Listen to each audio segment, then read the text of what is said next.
नमस्कार दोस्तों, मैं नरेश सर आरसीसी क्लासेस से।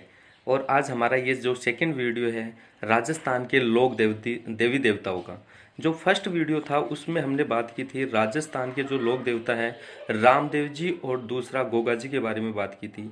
मैंने डिटेल से उनको बारे में पढ़ा है, वहाँ से अलग कोई क्वेश्चन बनने के कोई चांसेस ही नहीं है। तो आप लोग उन वीडियो को यदि अभी तक आपने नहीं देखा है तो वो वीडियो को भी देखो।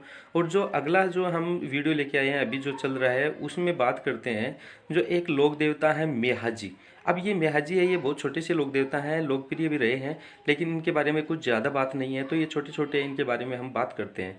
तो मेहाजी के बारे में बात करते हैं। जो मेहाजी लोक देवता हैं ये बापनी जोधपुर से हैं। कहाँ से हैं? जोधपुर से हैं। ये पूछा जाता है कि मेहाजी कहाँ से हैं? जोधपुर से। इनके जो पिताजी हैं, इनके पिताजी का क्या नाम है? गोपाल राम सांखला। इनके जो पिताजी हैं उनका क्या नाम है? गोपाल राम सांखला। अब जो इनका एक घोड़ा भी था इनके पास, जो को मैंने शुरू में ही जो कल वाला वीडियो है इसमें भी मैंने बताया था आपको कि जो लोक देवता होते हैं उनके पास घोड़ी या घोड़ा 100% मिलता है। तो इनका जो घोड़ा है उसका नाम है किरण काबरा।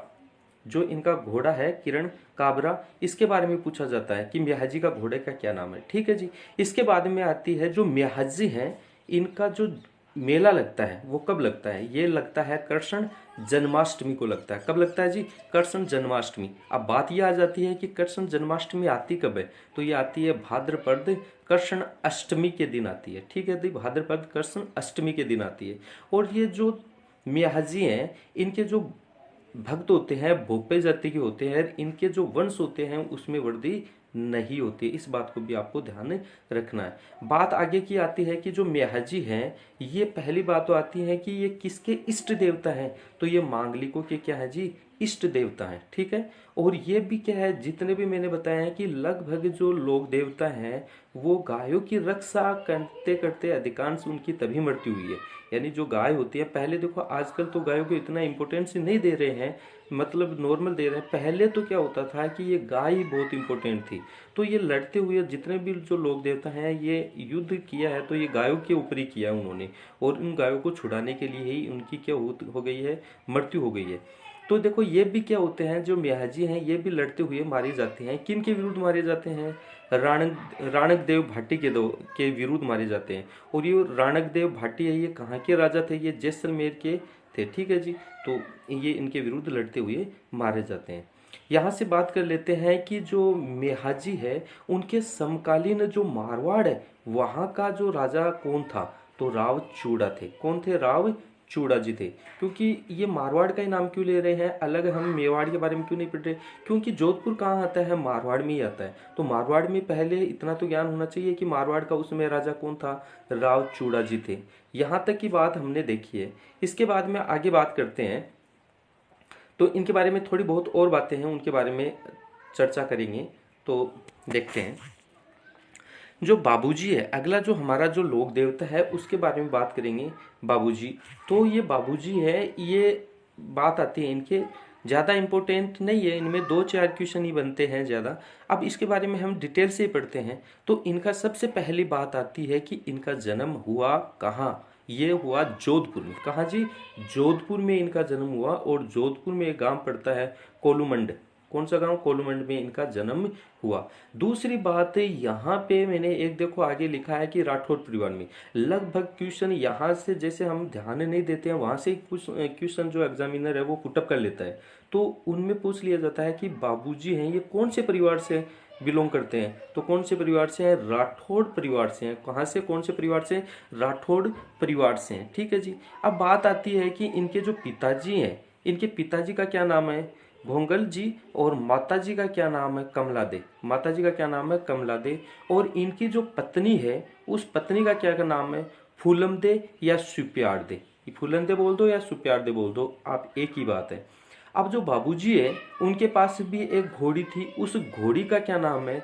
केसर कालमी। क्या नाम है? केसर कालमी। ये एक देखो एक महिला उसको देगी, मैं आगे आपको एक कहानी के द्वारा इसको समझाऊंगा पूरे को। इससे पहले हम बात कर लेते हैं जो बाबूजी है इनके सहयोगी कौन कौन है। जो बाबूजी हैं इनके सहयोगी हैं, 3 व्यक्ति सहयोग में आते हैं। कितने व्यक्ति? 3 व्यक्ति इनका सहयोग करते हैं। चांदा, डामा और हरमाल। चांदा, डामा और हरमाल ये इनके सहयोगी हैं। बात आती है कि जो बाबूजी हैं ये किनके अवतार हैं, तो ये लक्ष्मण जी के अवतार हैं। किसके अवतार है जी? ये लक्ष्मण जी के अवतार इसको माना जाता है। और जो बाबूजी का मेला है वो कब लगता है? चैत्र अमावस्या को इनका मेला लगता है। ठीक है जी। इसके बाद में बात करते हैं, जो ये सैरिय जाता है इनको मतलब कहा जाता है कि मारवाड़ में सबसे पहले जो ऊंट लाने का सैरिय जाता है वो किसको जाता है? बाबूजी को। इसी कारण ऊंटों वाला देवता भी किसे कहा जाता है? बाबूजी को। जब ऊंट बीमार हो जाते हैं तो किसकी पूजा की जाती है? बाबूजी की ही पूजा की जाती है। इनके बारे में आगे और चर्चा करते हैं। चलो, जो पहली बात तो ये मारवाड़ में सर्वप्रथम ऊंट लाने वाले व्यक्ति माने जाते हैं। इसके बाद में इन्होंने शरण दी थी। जो शरण देने वालों में इन्होंने, देखो यहाँ से बात करते हैं, इन्होंने शरण दी थी 7 थोरी जाति के भाइयों को इन्होंने शरण दी थी।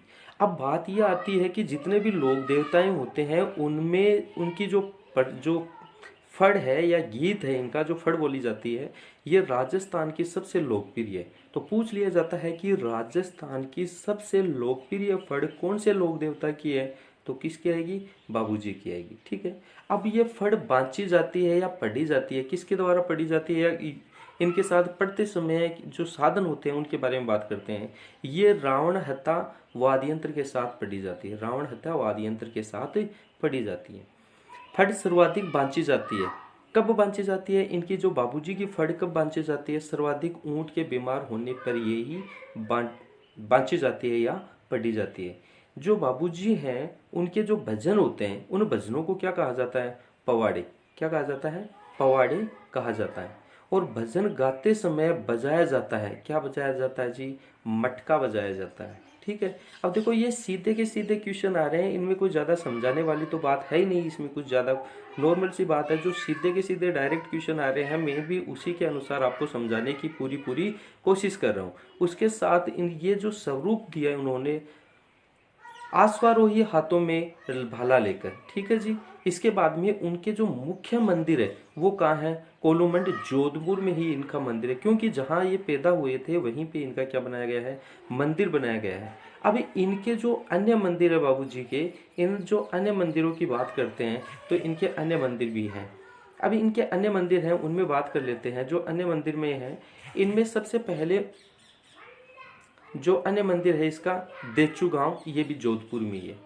अब जो बाबूजी है इनके उपनाम है, इनके 5 उपनामों के नाम से इनको जाना जाता है। जो 5 उपनाम है, इनके जो उपनाम है उनके बारे में बात करते हैं। तो जो बाबूजी है इनको 5 उपनामों से जाना जाता है। पहला तो ऊंट रक्षक देवता, मैंने बताया कि मारवाड़ में सबसे पहले ऊंट लाने का श्रेय किसे जाता है? बाबूजी को ही जाता है। दूसरा गाय रक्षक देवता भी माना जाता है। तीसरा प्लेग रक्षक देवता भी माना जाता है। और चौथा रायका या रेबारी जाति का देवता भी माना जाता है। और पांचवा है हाड़ फाड़ वाले देवता के नाम से भी इन्हें जाना जाता है। इस प्रकार से 5 जो प्रकार हैं इनके उपनाम हैं। किसके? बाबूजी के इनके उपनाम हैं। इसके बाद में इनके बारे में बात करते हैं। तो ज़्यादा बात नहीं है इसमें, थोड़ी बहुत और बात बच गई है, उसके बारे में मैं आपको बता देता हूँ। जो ये क्या है इसके बारे में बात करते हैं। तो ये गायों की रक्षा हेतु क्या हो जाते हैं? वीर गति को प्राप्त हो जाते हैं। किसकी? जो देवल चारिणी नामक एक महिला होती है उनकी जो गाय होती हैं उनको छुड़ाने के लिए जाते हैं। और ये जिंदराव जो खींची होता है, इन्हीं का एक बहनोई होता है जिंदराव खींची, उनसे ये युद्ध करते हुए मारे जाते हैं। ठीक है। किसकी गायों की रक्षा हेतु? देवल चारणी की महिला होती है उनकी गायों की रक्षा हेतु। देचू गांव का युद्ध होता है, वो कहाँ होता है? देचू गांव का युद्ध होता है, वह किस किस के मध्य होता है? बाबूजी और जिंदराव खिंची के मध्य होता है। और ये जिंदराव खिंची है ये कहाँ का शासक है? ये जायल का शासक है जी। ठीक है। और ये बाबूजी है युद्ध भूमि लड़ते हुए क्या हो जाते हैं? मारे जाते हैं। अब बात आती है इनकी जो जानकारी है उनके स्रोत की क्या क्या है। पहला तो आता है बाबू प्रकाश। कौन सा है? बाबू प्रकाश। ये किसके द्वारा लिखा हुआ है? आसिया मोर्जी के द्वारा लिखा हुआ है। किसके द्वारा? आसिया मोर्जी के द्वारा लिखा हुआ है। दूसरा है चंवरी, और ये किसके द्वारा? मेघराज मुकुल के द्वारा ये लिखा हुआ है, मेघराज मुकुल के द्वारा। अब यहाँ से आप बात समझना, इनके जो अनुयायी होते हैं वो 3.5 फेरे ही लेते हैं। जब उनकी शादी होती है तो कितने फेरे लेते हैं? केवल 3.5 फेरे लेते हैं। अब देखो बात क्या आती है, एक छोटी सी स्टोरी है, ये मैं आपको बता दूं तो आपको हमेशा याद रह जाएगी। क्या होता है कि बाबूजी है उनकी मतलब बचपन में ही क्या हो जाती है, उनकी सगाई हो जाती है। अब सगाई होने के बाद में वो उनकी जो मंगेतर होती है उनके मतलब शादी नहीं हुई है, अभी सगाई हुई है। अब वो होता क्या है कि जब ये अपने घर पे काम करते हैं, काम करने के लिए ये खेत में चले जाते हैं। एक दिन क्या होता है कि दोपहर हो जाती है, दोपहर तक उनके घर से किसी भी प्रकार का कोई खाना लेके नहीं पहुंचता है। नहीं तो मम्मी जाती है, नहीं भाई जाती है, नहीं भाभी जी जाती है, कोई नहीं जाता है उनके। लास्ट में उनकी जब भाभी जी उनको खाना लेके जाती है, तो उस टाइम क्या होता है, बाबूजी को गुस्सा आ जाता है भाभी जी के ऊपर, और वो बाबूजी को कुछ सुना देता है। अब यहाँ से क्या होता है कि इनकी जो भाभी जी हैं उन्होंने कहा है कि देखो आपकी सगाई कर दी है, आप उसको लेके क्यों नहीं आ जाते, वो ही आपको खाना पकड़ा देगी। ये बात क्या हो जाती है, बाबूजी के चुप जाती है, और बाबूजी घर पे आते हैं और तैयार होके कहाँ निकल जाते हैं, अपने ससुराल निकल जाते हैं। अब बीच में क्या होता है, देखो ससुराल जाएंगे तो कुछ सज वज के तो जाएंगे ही, ऐसे थोड़ी चले जाते हैं पैदल। तो एक देवल चारणी नामक महिला होती है, उनकी एक घोड़ी होती है केसर कामनी, मैंने अभी बताया आपको। वो घोड़ी लेके ये कहाँ जाते हैं, ये अपने ससुराल में जाते हैं। लेकिन देवल चारणी है, उसने एक सह शर्त ये घोड़ी उनको दी थी कि यदि मेरी गायों को कोई नुकसान पहुंचाएगा तो आप उनकी रक्षा करोगे। तो बाबूजी ने ये बोल दिया कि ठीक है भाई, मैं आपकी गायों की क्या करूँगा, रक्षा करूँगा। बोले कि लेकिन मुझे पता कैसे चलेगा कि जो तेरी गायें हैं ये संकट में है। बोले नहीं, टेंशन लेने की कोई बात नहीं है, जो घोड़ी है मेरी केसर कामनी, ये तुम्हें बता देगी। बोले ठीक है जी, कोई बात नहीं। ऐसा होता है कि ये जो बाबूजी हैं ये कहाँ निकल जाते हैं, ये अपने ससुराल चले जाते हैं। और ससुराल में इनकी जो शादी हो रही होती है, शादी के टाइम पे क्या होता है कि ये घोड़ी है पास में ही बंधी रहती है। जब ये बाबूजी पहला फेरा लेते हैं तो ये घोड़ी मतलब आवाज़ करने लग जाती है, और तब भी बाबूजी उनकी तरफ ध्यान नहीं देते। दूसरा लेते हैं तो इनकी जो आवाज़ करने की जो प्रक्रिया है वो चक्कर निकालने लग जाती है, फिर भी वो बाबूजी देखते हैं कि ऐसे ही करते होंगे। फिर लास्ट में जब तीसरा फेरा लेते हैं तो इसकी आवाज़ क्या हो जाती है, बहुत ज़्यादा हो जाती है, और ये मतलब आवाज़ करने लग जाती है। लेकिन फिर उनको ध्यान में आता है बाबूजी को कि ये तो मतलब उनकी जो गाय होती हैं कि देवर चारने की, उनके ऊपर कोई ना कोई संकट आया है। तो ये 3.5 फेरे ही ले पाते हैं, आधा ही ले पाते हैं, और वहाँ से छोड़ के ये कहाँ आ जाते हैं, देवल चारणी की गायों को छुड़वाने के लिए आ जाते हैं, किससे, जिंदराव खींची से। और उनके मध्य युद्ध होता है, और उसी युद्ध में क्या हो जाते हैं, बाबूजी मारे जाते हैं, यानी वीर गति को प्राप्त हो जाते हैं। इसी कारण इनके जो अनुयायी होते हैं वो विवाह पे कितने फेरे लेते हैं, 3.5 फेरे लेते हैं। चलो आई होगी आपकी बात समझ में। इनके बाद में और एक छोटे से लोक देवता हैं, उनके बारे में भी बात करते हैं। तो जो अन्य जो लोक देवता हैं उसमें आता है तल्लीनाथ जी। ठीक है जी, कौन से, तल्लीनाथ जी के बारे में बात करते हैं। तो तल्लीनाथ जी के, ये छोटे से ही हैं, ज़्यादा बड़े नहीं हैं, तो इनके बारे में बात करते हैं। जो तल्लीनाथ जी हैं महाराज, उनके बारे में बात करें तो इनका जो वास्तविक नाम है, कौन सा, तल्लीनाथ जी का वास्तविक नाम है गोगादेव राठौड़। क्या नाम है, गोगादेव राठौड़ नाम है। अब कहाँ के राजा थे ये, शेरगढ़ के। कहाँ के, शेरगढ़ जोधपुर के राजा थे। आती है उनकी बात, तल्लीनाथ जी है, इनके एक गुरु थे। वो कौन थे, जलंधर नाथ। कौन है, जलंधर नाथ इनके गुरु थे। और इनको कहते हैं, क्या कहते हैं, ओरण का देवता। क्या कहते हैं इनको, ओरण का देवता भी कहा जाता है। जो तल्लीनाथ जी है इनका मुख्य मंदिर कहाँ है, पांचोटा जालोर में इनका स्थित है। तो ये छोटी सी बात है, यही पूछा जाएगा कि आपको तो, कि जो तल्लीनाथ जी है ये, इनका जो वास्तविक नाम है वो कौन सा है, गोगादेव राठौड़ है, और इनका मंदिर कहाँ है, जालोर में। इससे ज़्यादा इनमें कुछ बनता भी नहीं है। और इससे आगे की बात हम करते हैं तो इसमें इलोजी के बारे में बात करते हैं। एक और लोक देवता रहा है इलोजी, उनके बारे में बात करते हैं। तो जो इलोजी हैं ये कहाँ के हैं, जोधपुर के हैं। और यहाँ इनके बारे में छोटी छोटी बातें हैं, दो तीन उनके बारे में बात करते हैं। तो छेड़छाड़ वाले देवता के रूप में भी ये जाने जाते हैं, छेड़छाड़ वाले देवता के रूप में जाने जाते हैं। कौन, इलोजी। अब ये इलोजी होते हैं, इनमें जो कंवारे होते हैं, लड़का और लड़की, ये दोनों ही जो अच्छे जीवन साथी की कामना हेतु इनकी पूजा करते हैं। कौन करते हैं, कंवारे में सभी आ जाते हैं, जो लड़का है और लड़की दोनों ही आते हैं कंवारे। अब ये अपने अच्छे जीवन साथी की जो साथी को चेंज करने के लिए इनकी क्या करते हैं, इलोजी है, इनकी क्या करते हैं, पूजा करते हैं। ठीक है जी, ये बात आपको यहाँ से ये पूछा जाता है कि छेड़छाड़ वाले देवता के रूप में कौन सा देवता माना जाता है, इलोजी के नाम से जो लोक देवता है उनको पूजा जाता है। इसके बाद में जो अगले जो देवता आते हैं लोक देवता, उनके बारे में बात करते हैं आलम जी। कौन है, आलम जी। तो इनके बारे में बात करते हैं जो आलम जी हैं। तो आलम जी ये भी एक छोटे से लोक देवता हैं, ज़्यादा बड़े बड़े नहीं हैं, ये एकदम बिल्कुल छोटे छोटे हैं। तो इनके बारे में मैंने सोचा कि पहले आपको छोटे करवा देते हैं, फिर एक दो बड़े बच गए हैं उनके बारे में बात करते हैं। तो आलम जी है ये घोरी मन्ना यानी बाड़मेर के हैं। कहाँ के हैं, बाड़मेर के। और ये जो घोरी मन्ना है इन्हें क्या, जो घोड़ों का तीर्थ स्थल भी कहा जाता है, जो तीर्थ होता है ना स्थल भी इन्हें कहा जाता है। जो आलम जी हैं इनके मंदिर पर घोड़ों के इलाज किया जाता है। तो पूछ लिया जाता है कि जो घोड़ों का इलाज कौन से लोक देवता के मंदिर पे किया जाता है, तो वो किया जाता है आलम जी के मंदिर पे किया जाता है। ठीक है जी। इसके बाद में हम बात करते हैं खेतला जी। किसके बारे में बात करते हैं, जो खेतला जी लोक देवता हैं उनके बारे में बात करते हैं। तो ये कहाँ के हैं, पहली बार तो ये पाली के हैं। कहाँ के हैं जी, पाली के, सोनाड़ा गांव के। कहाँ के, सोनाड़ा गांव पाली के हैं। जो खेतला जी हैं इनका जो मंदिर के बारे में है, पहली बात तो इनके मंदिर में एक ही बात प्रसिद्ध है, जो हकलाना होता है ना, जैसे मंदिर में हकलाने वालों का इलाज किया जाता है।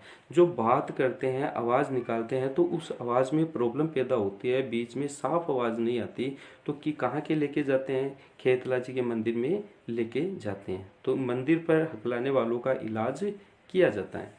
इसके बाद में हम पढ़ेंगे मामादेव। कौन है, मामादेव। ये भी एक छोटे से लोक देवता हैं, ज़्यादा बड़े नहीं हैं ये भी। तो इनके बारे में भी बात कर लेते हैं। जो मामादेव हैं इनके बारे में बात करते हैं, केवल 2-3 लाइन है उनके बारे में देखते हैं। जो मामादेव हैं ये पहली बात तो आती है, ये बरसात के देवता कौन है, मामादेव।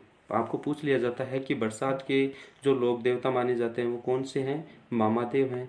इनके जो मंदिर होता है इनमें इनकी मूर्ति की पूजा न करके किसकी पूजा की जाती है, तोरण की पूजा की जाती है। किसकी पूजा की जाती है, तोरण की पूजा की जाती है। इनकी जो मूर्ति होती है उनकी पूजा नहीं की जाती। और इनको प्रसन्न करने के लिए किसकी बलि दी जाती है, भैंसे की बलि दी जाती है। ठीक है। और इनका जो मंदिर होता है वो गांव के बाहर स्थित होता है।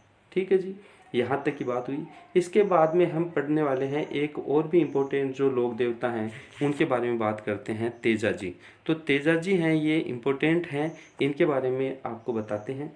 तो इनके बारे में बात करते हैं। सबसे पहले आते हैं तेजा जी। तो तेजा जी का जन्म है वो कहाँ हुआ, खड़नाल नागौर में हुआ। ठीक है जी। अब तेजा जी हैं ये कहाँ के हैं, नागौर में हुआ इनका। और दूसरी बात आती है जो तेजा जी हैं ये कौन से परिवार से हैं, तो ये नागवंशीय जाट परिवार से हैं। ठीक है जी। तो ध्यान रख लेना कि तेजा जी कौन से परिवार से हैं। क्वेश्चन इस टाइप से आता है, मैं बताता हूँ आपको कि तेजा जी कौन से परिवार से हैं, जाट परिवार से, ब्राह्मण परिवार से, राठौड़ परिवार से, या फिर माली समाज से। तो सबसे ज़्यादा कौन सा आएगा, जाट परिवार से आएगा। अब जो तेजाजी हैं उनके पिता का नाम है ताहड़ जी और माता का नाम है राजकुमारी और पत्नी है पेमल या बोंदल दे। ठीक है, पेमल के नाम से ज़्यादा ये प्रसिद्ध है। इनकी जो तेजाजी है इनका एक घोड़ा है लिल्लण, या इन्हीं का दूसरा नाम है सिनगारी। क्या नाम है, सिनगारी, लिल्लण या सिनगारी। अब दूसरी बात आती है ये क्या होता है, इनका जो ससुराल है उसकी भी बात कर लेते हैं। इनका ससुराल कहाँ है, पनहेर गांव अजमेर में है। कहाँ जी, पनहेर गांव अजमेर में। अब जो तेजा जी के बारे में सबसे इम्पोर्टेंट बात आती है वो ये आती है कि जो तेजा जी है उनके ऊपर डाक टिकट जारी की गई थी। तो वो कितने रुपए की जारी की गई थी, वो 5 रुपए की जारी की गई। और कब की गई थी इनके ऊपर जो 5 रुपए की टिकट, सितंबर 2011 में इनकी क्या की गई थी, एक टिकट जारी की गई थी। इनके बारे में थोड़ी बात और है, उनके बारे में हम बात और करते हैं। तो इसके बारे में जो स्तुति में गाए जाने वाले यानी इनके जो भजन गाए जाते हैं या गीत गाए जाते हैं उन्हें क्या कहा जाता है, तेजा टोर। क्या कहा जाता है जी, तेजा टोर इनको कहा जाता है। इनके बारे में हम बात करते हैं, जो गीत होते हैं उन्हें तेजा टोर कहा जाता है। और जो गोत्र है इनका वो कौन सा है, घोलिया। कौन सा, घोलिया। इसके उपनाम है कौन सा, घोलिया वीर, गाय रक्षक, सांप रक्षक, काला बाला वाला देवता और कृषि कार्यों का उपकार देवता। जो कृषि कार्यों के उपकार के देवता के नाम से किसे जाना जाता है? तेजाजी के जाना जाता है। दूसरी बात आती है, ये गाय रक्षक हैं, सांप रक्षक देवता भी कहा जाता है इनके। अब इनकी जो कर्म स्थली है वो कहाँ पे है? बांसी दुगारी बूंदी में है। कहाँ पे है इनकी कर्म स्थली? बांसी दुगारी बूंदी में इनकी जो कर्म स्थली है वो स्थित है। ठीक है जी। इसके बारे में आगे बात की जाती है। तो इनकी जो कर्म स्थली है वो तो आपको मैंने बता दी, बांसुरी दुगारी बूंदी में स्थित है। किस जिले के ये किस जिले के इष्ट देवता हैं? ये यहाँ से बात हो जाती है ये कि किस जिले के इष्ट देवता हैं।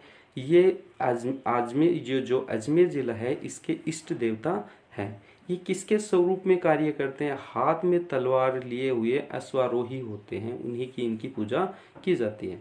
अब यहाँ से बात आती है आगे की, जो सहरिया जनजाति के आराध्य देवता हैं। पहली बात तो आती है जो तेजाजी हैं, ये कौन सी जाति के आराध्य देवता हैं? ये सहरिया जाति के आराध्य देवता हैं। जो सहरिया जाति है उनके आराध्य देवता कौन है? तेजाजी हैं। ये जो सर्वाधिक कहाँ पे है? जो सहरिया जनजाति है ये सर्वाधिक कहाँ पे निवास करती है? बारा में निवास करती है। और जो सहरिया जाति का कुंभ कहा जाता है वो कौन से मेले को कहा जाता है? सीतावाड़ी के मेले को कहा जाता है। कौन से मेले को कहा जाता है? सीतावाड़ी के मेले को कहा जाता है। और ये सीतावाड़ी का मेला कहाँ लगता है? बारा में लगता है। और कब लगता है? ज्येष्ठ अमावस्या को ये मेला लगता है। इनका जो तेजाजी का मुख्य मंदिर है वो मुख्य मंदिर कहाँ पे है? वो परबतसर नागौर में है। तेजाजी का मुख्य मंदिर कहाँ है? परबतसर नागौर में है। और इनका जो परबतसर नागौर में उनका मुख्य मंदिर है वो किसके द्वारा निर्माण किया गया है? अभय सिंह के द्वारा।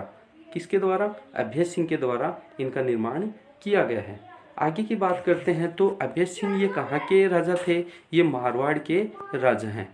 इनके बारे में बात करते हैं। अब इनके बारे में आगे की बात जो होती है उनके बारे में बात करेंगे। तो इनकी जो जानकारी है दूसरी, पहले इसका जो मेला लगता है वो कब लगता है? भाद्रपद शुक्ल दशमी को इनका मेला लगता है। और वहीं पे क्या लगता है? तेजा पशु मेला लगता है। ठीक है जी। इनकी जो जानकारी के स्रोत हैं वो कहाँ से मिलते हैं? ये झुंझार तेजा से मिलते हैं, जो किसके द्वारा रचित है? लज्जाराम शर्मा के द्वारा। दूसरा आता है राजस्थान के लोक देवता, ये किसके द्वारा? सागरमल शर्मा के द्वारा। तीसरी आती है राजस्थान के लोक तीर्थ, तो ये किसके द्वारा है? शालिनी शर्मा के द्वारा। चौथा आता है लोक देवता तेजाजी, ये किसके द्वारा? महेंद्र मानावत जी के द्वारा। किसके द्वारा? महेंद्र मानावत जी के द्वारा। और ये घायल हुए, पहली बात तेजाजी हैं ये घायल हुए, जो लाछा गुजरी की गाय होती हैं उनकी रक्षा मीणा जाति से करने के लिए क्या हो गए? घायल हो गए। जो लाछा गुजरी है ये उसकी जो पत्नी है पेमल दे, इनकी सहेली होती है। और ये जब अपने ससुराल में मिलने के लिए जाते हैं उस समय की बात होती है, जब ये मिलने के लिए जाते हैं तो उनकी जो पत्नी है, उनकी सहेली लाछा गुजरी है, उनकी जो गाय होती है ये मेन मीणाओं ने उनको चुरा लेते हैं। तो उनकी रक्षा करते हुए ये क्या हो जाते हैं? घायल हो जाते हैं। ठीक है जी। इसके बाद में बात करते हैं तो यहाँ से हमारा जो तेजाजी है वो ख़त्म हो जाता है। और इनके बाद में जो बात करेंगे तो एक और हमारा लगभग मेरे अंदाज से एक वीडियो और बन जाएगा, उसमें जितने भी हमारे जो लोक देवता हैं वो कंप्लीट हो जाएंगे। इसके बाद में हम जल्दी ही एक जो क्वेश्चन आंसर जो वीडियो आने वाले हैं वो भी हम जल्दी ही चालू करने वाले हैं। और अभी जो करंट अफेयर्स की जो क्लासें हैं वो भी जल्दी ही लेके आने वाले हैं। तो आप इन वीडियो को ज़्यादा से ज़्यादा लाइक करो, शेयर करो और सब्सक्राइब करो। ठीक है। Thank you very much.